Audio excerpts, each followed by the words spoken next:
નમસ્કાર મિત્રો, પૂંજી મારા રૂમના બારણા પાસે અટકીને ઊભી રહી ગઈ. સાહેબ, 4 દિવસમાં 400 રૂપિયા માંડ ભેગા કર્યા છે. પછી ધીમે ધીમે હપ્તે હપ્તે બીજા રૂપિયા. સાહેબ, આ પેશન્ટને કયા રૂમમાં એડમિટ કરો છો? મારા નર્સિંગ હોમના આયા બહેને પૂછ્યું. આવું પૂછવાની જરૂર જ ક્યાં છે? અને જનરલ વોર્ડમાં પથારી આપવાની છે. મેં સૂચના આપી. સુવાવડ માટે આવેલી સ્ત્રી હતી. 5મી સુવાવડ માટે દાખલ થતી હતી. ચીંથરે હાલ પોતે હતી. સાથે 4 બાળકો હતા, તે પણ ચીંથરે હાલ હતા. એ જ્યારે પહેલીવાર મારી પાસે ચેકઅપ માટે આવી હતી ત્યારે જ મને એની આર્થિક હાલત વિશે ચિંતા થઈ હતી. આ કંગાળ માં મારી ફીની રકમ શી રીતે ચૂકવી શકશે એ વિશે નહીં, પણ એના 5મા સંતાનને ઉછેરશે કેવી રીતે એ મારી ચિંતાનો વિષય હતો.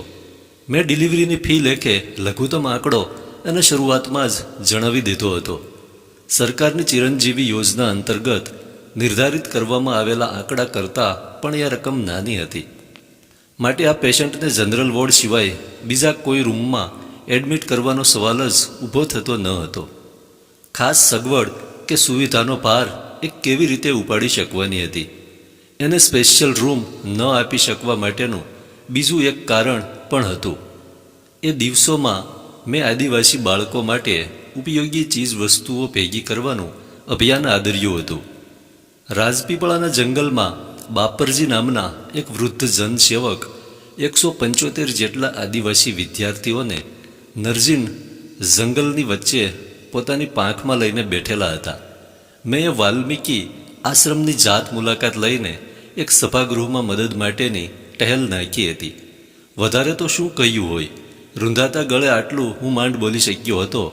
અહીંથી 200 કિલોમીટર દૂર નર્મદાના કાંઠે જંગલ મધ્યે પોણા 200 ગરીબ બાળકો આપણે કલ્પી ન શકીએ તેવી અગવડો સાથે જીવી રહ્યા છે. એક ઓરડામાં 175 બાળકો રહે છે. પાથરવા માટે ચટ્ટાઈ નથી, ઓઢવા માટે ચાદર નથી. કડકડતા શિયાળામાં નર્મદાના બરફીલા પાણીથી સ્નાન કરે છે. 5-7 ટોવેલ છે. જાતે અનાજ દળે છે, જાતે રાંધે છે, જમે છે, પછી વાસણો પણ જાતે સાફ કરે છે. શાળા છૂટ્યા પછી આંફતા આંફતા પાછા આવે છે. પગમાં ચંપલ નથી. જંગલના ઝાડી ઝાખરા ને કાંટા કાંકરા વાગવાથી પડેલા છાલા છે. આંખોમાં ફિક્કાશ, ચહેરા પર એનિમિયાના સોજા અને દેહમાં કમજોરી છે. અને તેમ છતાં રાત્રે ભોંય ઉપર પહોંચતા પહેલાં સૌ સમૂહમાં ગીત ગાય છે, સારે જહાં સે અચ્છા હિન્દુસ્તા હમારા. જો ઈશ્વરે તમને ખિસ્સા આપ્યા હોય અને ખિસ્સામાં વજનદાર ખણખણાટ આપ્યો હોય તો જે શ્રોતાઓના ખૂનમાં રક્તકણ અને શ્વેતકણની સાથે થોડા કરુણાના કણો પણ હતા, એ બધાએ ખિસ્સા ખાલી કરી દીધા. એક ટ્રક ભરાઈ જાય એટલી સામગ્રીનો મારા સરનામે વરસાદ કરી દીધો. આ બધો સામાન સંઘરવો ક્યાં? મેં મારા નર્સિંગ હોમના સ્પેશિયલ અને સેમી સ્પેશિયલ રૂમ આ હેતુ માટે ફાળવી આપ્યા. રવિવારે સવારે આ સામગ્રી આશ્રમમાં પહોંચાડી આપવાની હતી અને ડુંગર તો હજુ એ મોટો થતો જતો હતો. બરાબર આ સમયે પૂંજીબાઈ 5મી પ્રસૂતિ માટે પધાર્યા. સ્પેશિયલ રૂમ રાખવાની એનામાં હેસિયત ન હતી અને મારી પાસે સગવડ ન હતી. મેં એને છેક અંદરના જનરલ વોર્ડમાં ખાટલો ફાળવી આપ્યો. સુવાવડ તો 2 કલાકમાં જ થઈ ગઈ. પૂંજીબાઈએ પુત્રને જન્મ આપ્યો. પણ હવે મારી ચિંતા સાવ જુદી જ બાબતે વધી રહી હતી. મેં આયા બહેનને બોલાવીને સૂચના આપી. આપણા 2 ઓરડામાં લગભગ 1,00,000-1.5 લાખ રૂપિયાની કિંમતનો સામાન ભરેલો પડ્યો છે.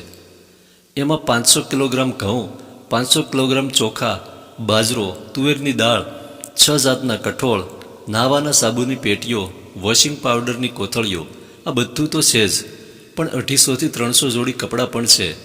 મને ભય છે કે પૂંજીના આ નાગા પૂગા છોકરાઓ આયા બહેને સમજી ગયા.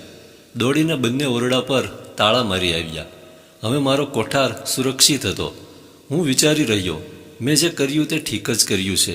કપડાની 2-4 જોડી ચોરાઈ જાય એ શક્યતા તો હતી જ, પરંતુ અધરાતે મધરાતે પૂંજીનો વર અનાજના કોથળાઓમાંથી 5-10 કિલોગ્રામ ઘઉં, ચોખા કે મોંઘા ભાવની દાળ કાઢી લે તો હું એને ક્યાં ઠપકો આપવા બેસું?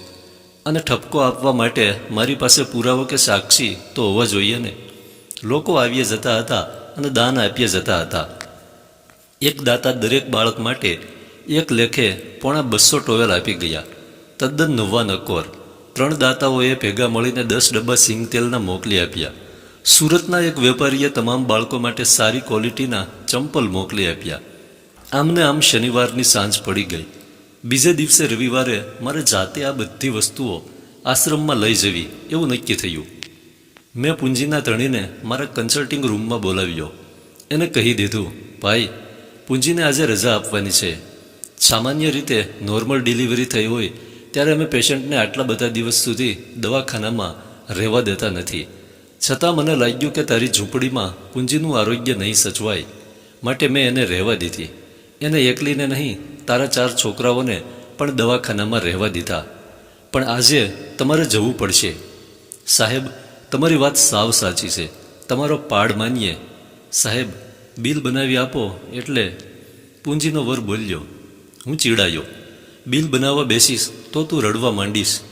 જે રકમ પહેલાંથી ઠરાવેલ છે તે ભરી દે અને રવાના થઈ જા. એણે ખિસ્સામાંથી 400 રૂપિયા કાઢ્યા, ટેબલ પર મૂક્યા.